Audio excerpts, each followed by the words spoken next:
लंबोदरं नमस्तुभ्यं सततं मोदकं प्रियं निर्विघ्नं कुरु देव सर्वकार्येषु सर्वदा। देवी प्रपन्नार्थी हरे प्रसीद प्रसीद माता जगतोऽखिलस्य प्रसीद विश्वेश्वरि पाहि विश्वां त्वमेश्वरी देवी चराचरस्य। वन्दे देवयुमापतिं सूर्यगुरुं वन्दे जगत्कारणं वन्दे वनभूषणं मृगधरा वन्दे पशूनां पतिं वन्दे सूर्यसुखासुवहिनयनं वन्दे मुकुन्दं प्रियं वन्दे भक्तजनाश्रयं च वरदा वन्दे शिवशङ्करम्। बोलिए शंकर भगवान की जय। श्री शिव महापुराण रुद्र संहिता सृष्टिखंड अथेकोनविंशोऽध्याय। कुबेर का काशीपुरी में आकर तप करना, तपस्या से प्रसन्न उमा सहित भगवान विश्वनाथ का प्रकट हो उसे दर्शन देना और अनेक वर प्रदान करना, कुबेर द्वारा शिव मैत्री प्राप्त करना। ब्रह्मा जी बोले, पहले के पाद कल्प की बात है। मुझ ब्रह्मा के मानस पुत्र पुलस्त्य से विश्वा का जन्म हुआ और विश्वा के पुत्र वैश्वर्ण कुबेर हुए। उन्होंने पूर्व काल में अत्यंत उग्र तपस्या के द्वारा त्रिनेत्रधारी महादेव की आराधना करके विश्वकर्मा की बनाई हुई इस अलकापुरी का उपभोग किया। उस कल्प के व्यतीत हो जाने पर मेघवाहन कल्प आरंभ हुआ। उस समय वह यज्ञदत्त का पुत्र कुबेर के रूप में अत्यंत कठोर तपस्या करने लगा। दीपदान मात्र से मिलने वाली शिव भक्ति के प्रभाव को जानकर शिव की चिंत प्रकाशित का काशीपुरी में जाकर अपने चित्ररूपी रत्नमय दीपों से 11 रुद्रों को उद्बोधित करके अनन्य भक्ति एवं स्नेह से संपन्न हो वह तन्मया पूर्वक शिव के ध्यान में मगन होकर निश्चल भाव से बैठ गया। जो शिव से एकात्मता का महान पात्र है, तप रूपी अग्नि से बड़ा हुआ है, काम क्रोध आदि महाविघ्न रूपी पतंगों के आघात से शून्य है, प्राण निरोधक रूपी वायु शून्य स्थान में निश्चल भाव से प्रकाशित है, निर्मल दृष्टि के कारण स्वरूप से भी निर्मल है तथा सद्भाव रूपी पुष्प से पूजित है। ऐसे शिवलिंग की प्रतिष्ठा करके वह तब तक तपस्या में लगा रहा जब तक उसके शरीर में केवल अस्थि और चर्म मात्र ही अविष्ट नहीं रह गए।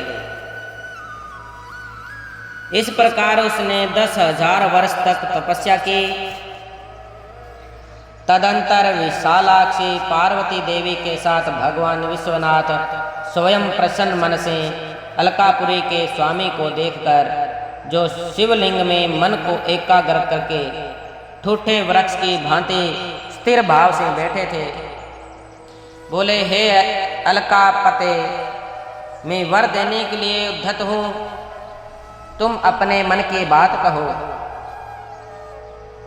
उन तपोनिधि ने जब अपने नेत्रों को खोलकर देखा तो उन्हें उदित हो रहे 1000 किरणों वाले 1000 सूर्यों से भी अधिक तेजस्वी श्री कंठ उमा वल्लभ भगवान चंद्रशेखर अपने सामने दिखाई दिए।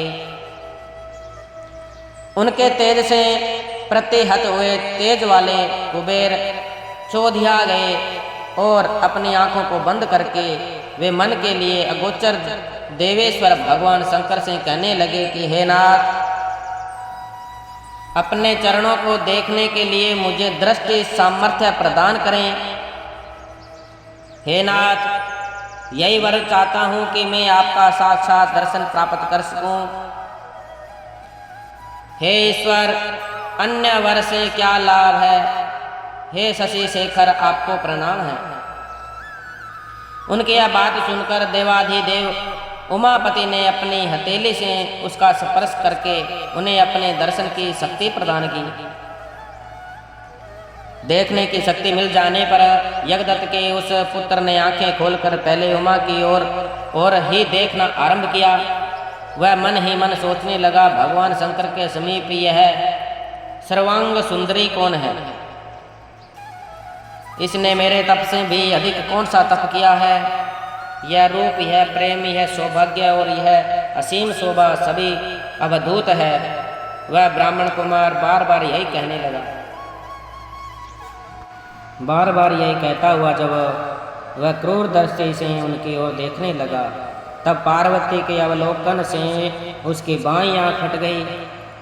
तदंतर देवी पार्वती ने महादेव जी से पूछा, हे प्रभु, यह दुष्ट तपस्वी बार बार मेरी ओर देखकर क्या बोल रहा है? आप मेरी तपस्या के तेज को प्रकट कीजिए। यह पुनः अपने दाहिने नेत्र से बार बार मुझे देख रहा है। निश्चय ही यह मेरे रूप, प्रेम और सौंदर्य की संपदाओं से ईर्ष्या करने वाला है। देवी की यह बात सुनकर भगवान शिव ने हंसते हुए उनसे कहा, हे उमे, यह तुम्हारा पुत्र है। यह तुम्हारे क्रूर दृष्टि से नहीं देख रहा है, अपितु तुम्हारी तप संपत्ति का वर्णन कर रहा है। देवी से ऐसा कहकर भगवान शिव पुनः उस ब्राह्मण कुमार से बोले, हे वत्स, मैं तुम्हारी इस तपस्या से संतुष्ट होकर तुम्हें वर देता हूँ। तुम निधियों के स्वामी हैं और गोव्याकों के राजा हो जाओ। तुम यक्षों, किन्नरों और राजाओं के भी राजा, पुण्यजनों के पालक और सबके लिए धन के दाता हो जाओ। मेरे साथ सदा तुम्हारी मैत्री बनी रहेगी।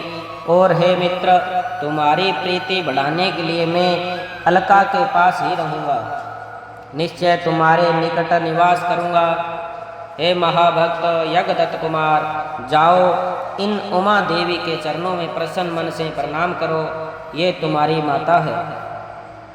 ब्रह्मा जी बोले, हे नारद, इस प्रकार वर देकर भगवान शिव ने देवी पार्वती से पुनः कहा, हे देवी देवेश्वरी तपस्विनी, पुत्र पर कृपा करो। यह तुम्हारा पुत्र है। भगवान शंकर का यह कथन सुनकर जगदम्बा पार्वती अति प्रसन्नचित्त से उस यज्ञदत्त कुमार से कहने लगी,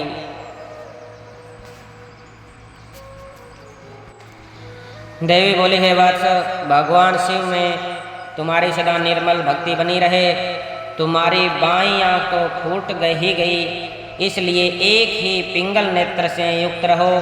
महादेव जी ने तुम्हें जो वर दिए हैं वे सब उसी रूप में तुम्हें सुलभ हो।